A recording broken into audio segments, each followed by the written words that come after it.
Welcome to Right on Track, a songwriting podcast. Thanks to Tone for tuning in. I'm Demi Michelle Schwartz, and I'm thrilled you're joining me on my songwriting journey. So kick back and relax, don't fall flat, and remember, stay right on track.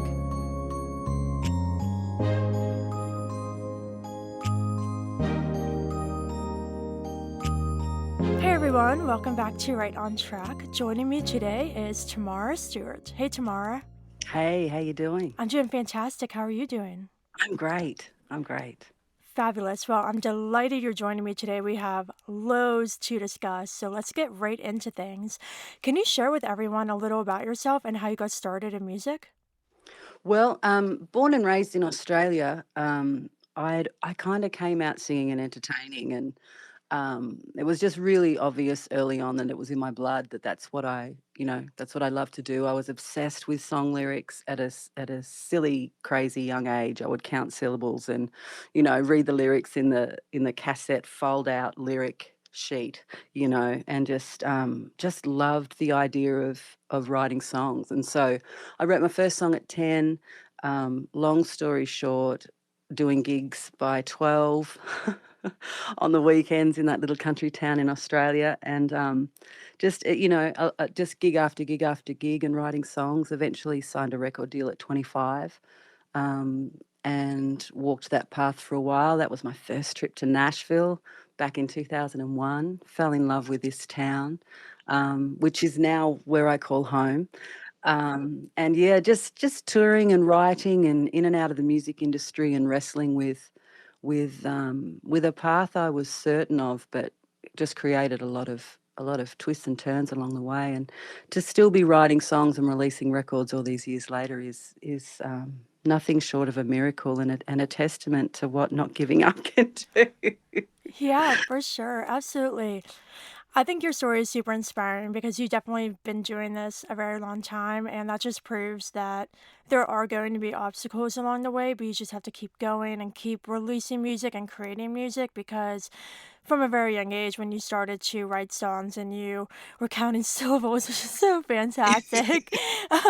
Like you were obviously drawn from a young age, and like at that young age, you didn't know anything about what awaited in the music industry. It was always just from that passion. So I think holding on to that passion throughout the years has definitely given you some incredible opportunities. Yeah, it has, and it's one of those things too where I feel like I can only take half the credit because, when I let go of music, it didn't let go of me. And I think I was thinking about this morning. I love to walk. Walking's my passion. So I smashed out 10,000 steps this morning, and I'm on my walk, and I was kind of thinking about that idea that nothing's wasted.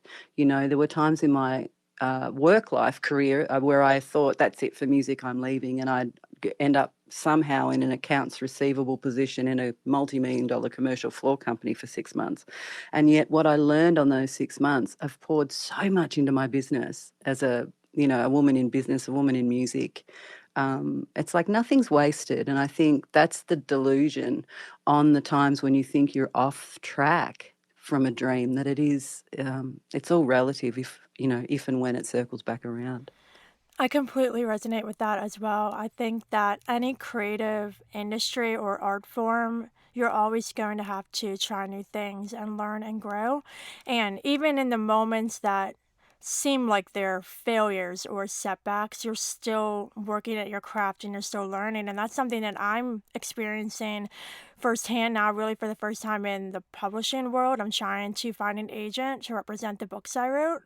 I am trying to do all that, and it's like, well, no one really picked up the first one, but that wasn't a wasted experience. I had to get that book out. I had to learn about the industry, how to find agents. Like, you're always learning, even in the moments when you feel like things aren't working out for you. And I think that that's something we all need to remember. Yeah, and yes, and I'm relating once again to just back and forwards that, I mean, I wrote one book myself. I got no idea how to do it, but what I've learned from I'm like, "Well, I know how to write songs, so I just need to create discipline and show up." Like, when you show up, it's there to tap into, so it's like nothing is wasted, it's all relative, and that's exciting, I love hearing about that. Yeah, thanks. Well, yeah, I agree with the just showing up thing. And I think a lot of times people say the hardest thing to do is to start. And like once you start, it's easier to keep going. And so there's definitely been moments in music and writing books and things, just all the creative sides of the industries that I do. There have been moments where I've been doubting myself and kind of procrastinating things because it's like, I don't want to fail at this, you know? But there's no way to know if you'll succeed unless you try. Yeah. And once you take that first step and you see, hey, this isn't so bad, and I'm learning things along the way, I might not be hitting all the successes I want to at the moment, but you're taking steps toward those goals. Yeah, exactly, and, it's like we can't possibly measure in the moment, how it's gonna, especially when we can't see anything coming back to us, but it's just trusting, and if you're honoring yourself and your intention is good, there's a pretty good chance your compass is pointed in the right direction. Absolutely. Perfect. Well, now let's shift gears and discuss a fantastic quote by Serena Williams. So, can you read that? Yeah, this is beautiful. The success of every woman should be the inspiration to another. We should raise each other up. Make sure you're very courageous. Be strong, be extremely kind, and above all, be humble. Woo! So That is powerful. amazing. So powerful.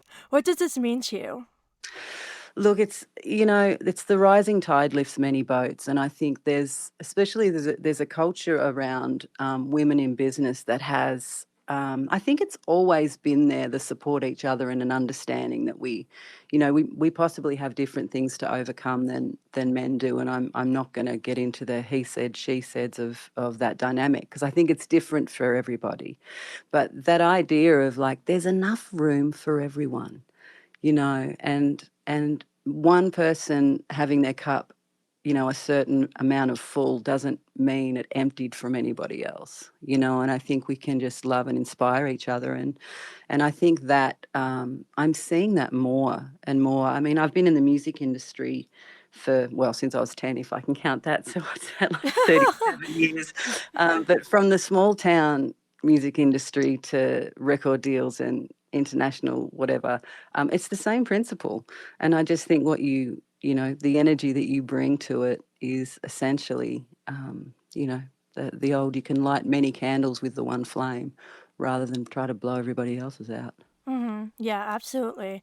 And I just completely agree with this quote because I get so inspired when I see somebody succeed. Yes. And I feel like so proud of them, and especially for my friends, and just seeing other women in the industry succeed because if you have a mindset of being happy for other people and not being bitter or jealous or anything, like keeping that kindness and that, staying humble, like Serena's saying, when those things happen to you, when you have successes, you're going to want people to be proud of you and support you and celebrate you as well. And so I think just putting out that energy, that positive energy to everybody, because when it's your turn, you would want that return to you. Yeah, and I mean, the clean version of another quote is the toes you step on the way up are connected to the butt you've got to kiss on the way down. I mean, it's ebbs and flows in our careers, and so even on a high, if you're standing in a high space in your career, I mean, it's just nice to spread the love and to help the person on the way up too. Like it's just all relative. It's all energy and it's all flow, and we can only all be better from supporting each other.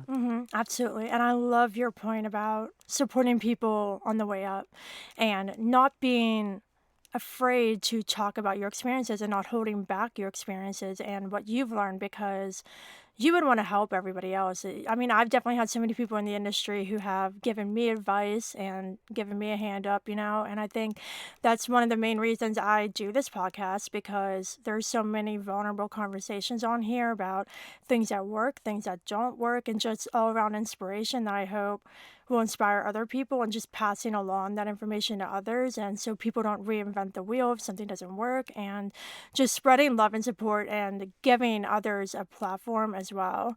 And there's another part of this quote that I love when she says, be courageous. I think that, especially in the music industry, it takes so much courage. And as songwriters, and I know you kind of view your songs as these secret truths that you share with the world, and I do as well, that as songwriters, it's a very vulnerable art form that we are doing. And so when we're putting ourselves out there as songwriters and artists, and as women as well, there's a lot of courage that needs to go into that, I think. Yeah, and I mean it's something that's evolved in me. I'm not sure how you feel about in your art, but I just, the older I've gotten and I guess the more songs that I've written, I'm not as, and the more work I do personally as a woman in therapy and um, getting through relationship struggles and just life and learning who I am in the world, the more work I've done on myself, like that plays out in my writing. I get braver in my writing, the more I can stand in my story. And I think that's back to that idea that nothing's wasted, when we can be brave with our truth. The more I write about me, I've found people relate to that more, which blows my mind because I spent sort of the first couple of albums of my life trying to work out how I can collect everybody's experience. And it's like, you just write what you know. Yeah, no, absolutely. And I haven't been doing this as long as you. I started writing for fun when I was like in college, but my first single came out in 2019. So I'm like pretty new still, but I still relate. I feel like in the beginning, I was kind of writing more surfacey things and not mimicking things that I've heard on like the popular songs that I liked, but just not really getting deep into myself as far as I could have. And I think that part of it was being scared to be so vulnerable and courageous with that. And another part of it was I was still learning the craft of songwriting. So being so open and also learning how to write songs at the same time felt like overwhelming. And so I think over the years, as I developed my craft and found my voice as a songwriter, like I'm definitely starting to write about things that I've never written about before. And there's still that fear a little bit when you release new songs that are really vulnerable, but at the same time, I feel like I'm at a place where what I say in my songs, I feel like it matters, and so it's more of finding it within me to share those songs and being proud of those and hoping others receive them. Yeah, that's beautiful. And it doesn't matter how long, someone's been writing, but it's like we're all in the pool just still trying to figure it out and work out where we're comfortable. But I mean, I love hearing that because I think you're being shown, early that there's value in it and our stories matter. I mean, it's all we have. It's all we have to give each other is our stories, and we can just make somebody listening to a song feel less alone. It's the cool, and I'm sure you've felt this when people come up and say, "Hey, that's my story," or "I Yeah. really relate," or it gives me the zoomies. I get the song zoomies, is what I call it. I just get like it's my passion. Songwriting is absolutely in my blood, and it's exciting to talk to other songwriters too, like you. Yeah, absolutely. And I think too, when you get that feedback and are told that someone connected to your song, it's almost like you gave a voice to them, especially the listeners who don't have the gift of songwriting, that they're not writing, but you're almost saying what they need to hear. And I think like tying that into like the women in the music industry, like all of my favorite songs are by female artists. I just connect to female songwriters and artists more. And just from a listener standpoint, with my favorite songs, I feel seen by them. And my songs, like the women who have told me that I connected with your songs, it's so incredible to see that support and that connection through music, because I feel like music is one of the only things in the world that can truly unite people on such an intimate level. And so seeing that happen between women literally worldwide is amazing. Yeah, it truly is. I mean, it is, and it's the cliche of like it's the universal language. Uh But huh. I grew up in a little town called Mooroopna in central Victoria in Australia, and from the age of 10, I was singing songs about, Kentucky, and it was in that country music that I fell in love with, where I could hear my story and the pain of things I couldn't articulate as a 10, 11, 12, 13 year old that I found in songs. And I was just amazed at how at home I felt, singing these songs that were written about places that I've never been to, but yet I Mm. could still feel a feeling. I mean, it's just beautiful that we can connect those ways, and it never ceases to amaze me. Yeah, absolutely. And I love how you brought up country music because I think country and the storytelling aspect of it makes it one of the most connectable genres for listeners and artists. And I started doing just pop music. And then once I started to listen to country more, I was finding that I was connecting a little more with those songs than the pop songs just because how real country music is. Not that pop music isn't real, but I think country goes to a more special place with the imagery and the concrete language and just the universal topics it explores in such a beautiful way. And so I think through writing country music and listening to country music and having these conversations with other country songwriters who understand it, it Hmm. makes you feel understood. Like we Yeah. have all these songs that we are trying to communicate as songwriters in our own words and putting that into a country song. And like you said, like there's songs that like I'm not in the South, right? I'm in Pittsburgh, Pennsylvania. I'm in the North here, but like I can still listen to songs about like the country life in Tennessee, and like relate because underneath the specific language being used, there's an emotion tied to that, and there's a story tied to that, to the human condition, that no matter where we are in the world, we feel these things. Yes, 1,000%. I mean, I can be sort of jamming along and singing along to "Take Me Home, Country Roads," Yeah. John, and it's like I'm feeling an ache for my homeland, and it's like there's nothing in "Take Me Home, Country Roads" that has anything to do with Marupna, but it takes me there. It's just like you say, it's that emotion and that's stitched into country songs and the honesty and the realness of it. Absolutely. So now I want to talk about your song Mean Girl. So can you share the inspiration behind this? Woo! This is the first song coming from the new album. The album is called Woman. It's everything that we're talking about today. It's honest stories, but Mean Girl is essentially the message is it's a friend seeing something in the eyes of another friend who can't speak of. And she just knows that there's something's up, and I'm sure we've all been that friend, had that friend, that's just like, hey, chick, something's off. What's going on?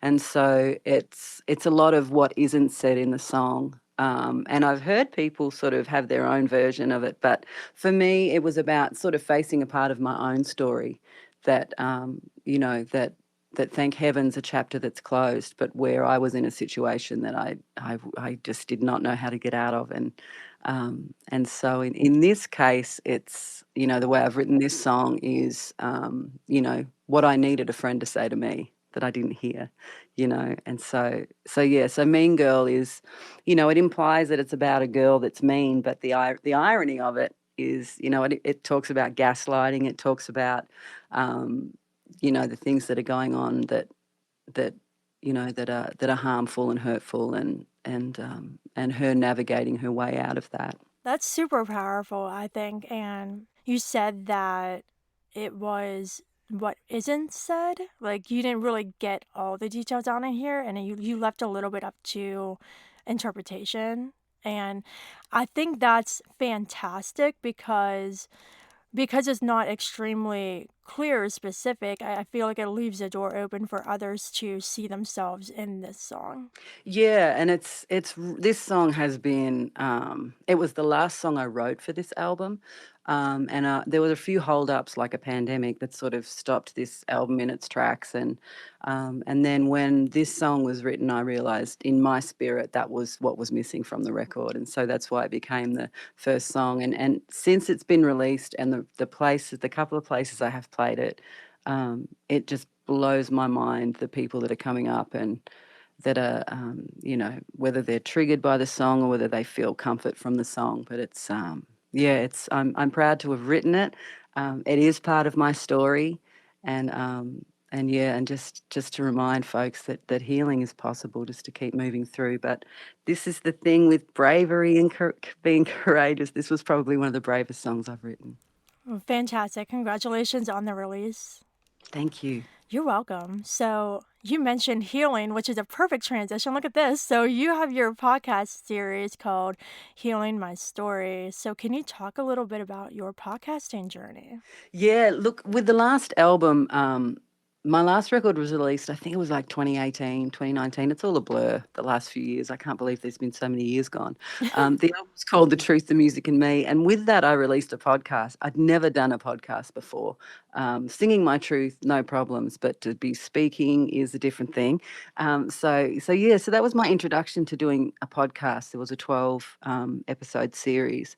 And so this time around, Heal My Story is the concept of I know how I use creativity for healing, and I know the healing that I've gotten from other versions of art, whether it's people that have written books or movies or even artwork or poetry. I'm really curious about talking to other creatives about how healing has played a role in the works that they've created. And so we've only just got the first episode out there, and we are in the process of rolling out, the next bunch of episodes. But it's yeah, I'm really, really excited about it because it's a conversation like the conversation we're having right now. Just how, how does healing and how does real life experience, how have you heard other people have benefited from your work as well? So yeah, that's the concept of the podcast, and I love podcast world. It's just I just love it. It's just such a revelation. Seems we don't have radio and we don't have that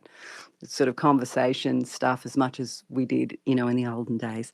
But yeah, podcast is just what a great tool for connecting people and learning. I'm always on my podcast on those walks I take. Perfect. Yeah, I completely agree with everything you said about the podcasting world, and it's incredible seeing it grow. Because even like 5, 10 years ago, it wasn't as big as it is now. I think the pandemic was a big blow up point where like everyone was at home, like, oh, do a podcast. That's when I started mine. And I think that everything that you're working to achieve with yours is fantastic because I think no matter what creative industry someone's in, I think healing is a huge part of it. It is for me. I started to write songs in college to heal from things and process things without any intention of really releasing. I just turned to it as an art form to heal. And eventually I decided to release stuff, but opening that door on your podcast to share stories and inspiration that writing songs and whatever art form someone's engaging in can allow healing, and being open about that is fantastic. So congratulations on that too. Thank you. Yeah, it seems to be a byproduct. And I think whether you are a Pearl Jam fan or if you're whether you listen to Mozart, there's an energy and an emotion that's stitched into it that's pouring into something that's real in your life. And I'm just really curious to keep those conversations going as an art consumer, as much as anything. And I'm very passionate about healing. Fantastic. Well, what advice would you give to anyone who is just getting started in music? Oh, that's a good question. I often think about this because I've been asked this a couple of times, and I guess what I think about is what brought me the most turmoil, and what was the most frustrating struggle. I mean, you can tell people to practice their craft and just keep writing and try not to be affected by phases and all of those things. It's like you really, really have to honor what's in you, because everything else is going to fall. It's just all going to fall away.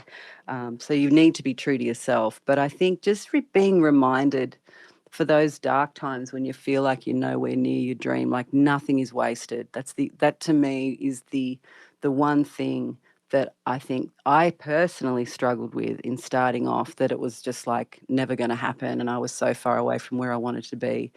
The way we do everything is the way we do anything is the way we do everything. And so just try to just try to be mindful that every single step along your journey will pour back into your career if you can, if you can hold it as a teachable moment. I mean, work ethic. If you're bussing tables in a restaurant, like make this a challenge to yourself. Okay, this is how I'm going to, learn discipline and work ethic for when I'm touring the world or whatever it is, but it's all relative. Like nothing is wasted. Yeah, absolutely.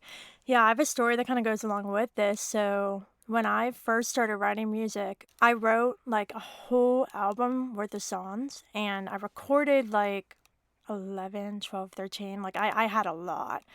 And it was a situation where I was still trying to find a producer, and we just laid down very basic tracks. Like I played piano and sang, and he was gonna do the production and the mixing and stuff. And from the very beginning, I always wanted to be hands on in the studio, and I didn't really get that opportunity. But I was like, well, I'm just new. I'm not really in the place to like voice my opinion. You know what I mean? So I felt like I didn't have the ability to use my voice back then, which is another whole conversation. And Yeah. so this album kind of got sent to me song by song, and as it was happening I was like, this isn't capturing the sound I wanted. Like it just wasn't fitting me. And so I eventually had to make the decision to not only change studios, and I'm so thankful I'm with my producer now who I've been with since like the fall of 2019, but like I had to make the decision to not release that project after all the time and money and energy and everything.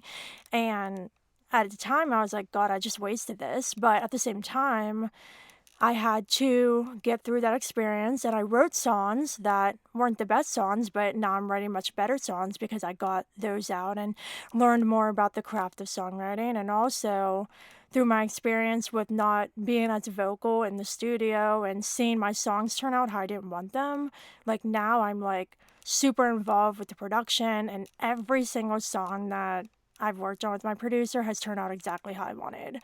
And so I think that's a great example of coming from a place of not feeling like I could use my voice and speak up, and now my music is how I want it to be. Yeah, I mean, gosh, it's a tough call to make because there's that fear of like if I let this go or if I move past this, the next step may not appear, and sometimes we have to trust our gut before we trust what we can see. And I mean, I'm once again, I relate to that. The first record, I had an amazing record producer that I worked with. He did an amazing job. The second one, I asked to co-produce my second record, which was such an incredible experience for me. And ever since then, with the encouragement of a couple really good men in my life in the career that have inspired me, I mean, I've produced my own records ever since. And I guess the confidence really, I don't know that I've ever really got it in that regard, but it's like we're all just still learning, and it's like we all don't have the answers, and so all of our voices are relevant. Being willing to hear other people's ideas is incredibly valuable. But like you say, to like what you had to say about what you wanted to create is another instrument that's needed, especially as songwriters.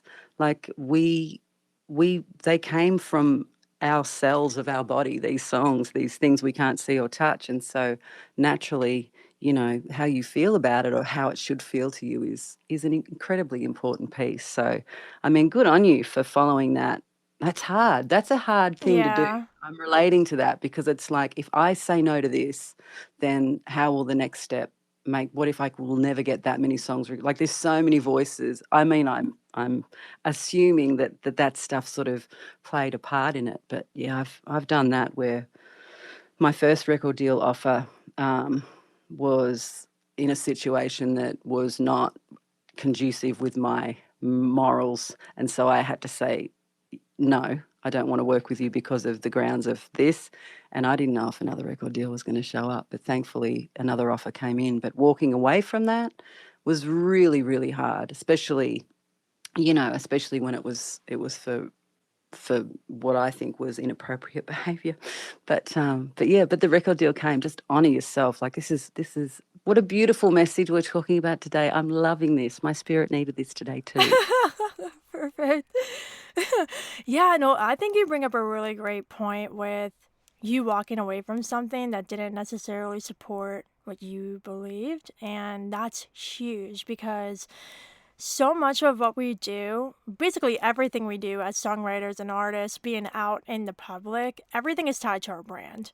So I think it's really important that our songs and who we work with, what we say online, how we display ourselves on social media, like it all needs to reflect who we are authentically, because we need to be authentic throughout every single thing that we do. And so I think that even though that was a difficult decision, you stuck to what you believed, and that's super, super important. Yeah, and these people and different stages of our careers that come and go, at the end of the day, I'm the one that's still here in this room in my head all of these years later, and I can live with my decision, you know. And it's just like people come and go and things fade, but we still, you know, I always say we answer to two, for me, I answer to two people, myself and God. And that's like anyone outside of that, as long as I can live with my decision, then you can't lose. You can't lose. Yeah, absolutely.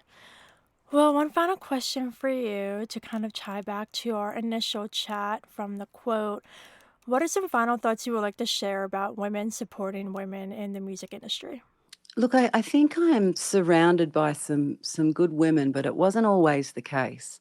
And I think we just, you know, it's like treat people as good as you are, not as bad as they are. So I guess I'm leaning into that maybe there might be some women out there that have had some bad experiences that maybe have been burned. Like, just show up how you want to show up, and just encourage, like, another woman having success, no matter how they portray that to you or treat you, it doesn't take away from your journey. And it's, you know, it's just a matter of um, yeah, being as kind and as encouraging as you can, and just truly feel in your spirit that it doesn't take anything away from what's coming to you and what's planned for you, and what you can work to achieve. But it's just it's never gonna work if, you know, if you're feeling threatened and comparison and all of that stuff. Like, free yourself from that, because it truly isn't the currency of your success based on, you know, another woman doing well. But we're all here to support each other, and it's exciting. It's really, really, really exciting. The longer I'm in this business, the more I'm just in awe of how much, you know, how a dead end really, if it's in the way, it is the way. Like, there is no, you know, there's no one that can stand in the way of what you do, you know, as long as you keep your intentions clear. Well, Tamara, that was beautiful. It was lovely having you on for such an inspiring conversation. Can you share with everyone where they can find you online and listen to your music? Yes, I'm out there on iTunes and Spotify and all those things. Across all my socials, Tamara Stewart Music. You'll find me out there. Drop me a line. Let me know that you're listening. And we've got a new website coming up, which will be up in the next, believe this week, tamarastewartmusic.net. So you'll find me there. But yeah, I'm out there, and the album's coming in just a few months, and I'm extremely excited to get this out into the world and have some conversations about what's between the lines, I guess, in some cases. Perfect. Well, thank you so much again for joining me. Listeners, I hope you enjoyed this episode with Tamara Stewart. And of course, until next time, Stay stay right right on on track. track.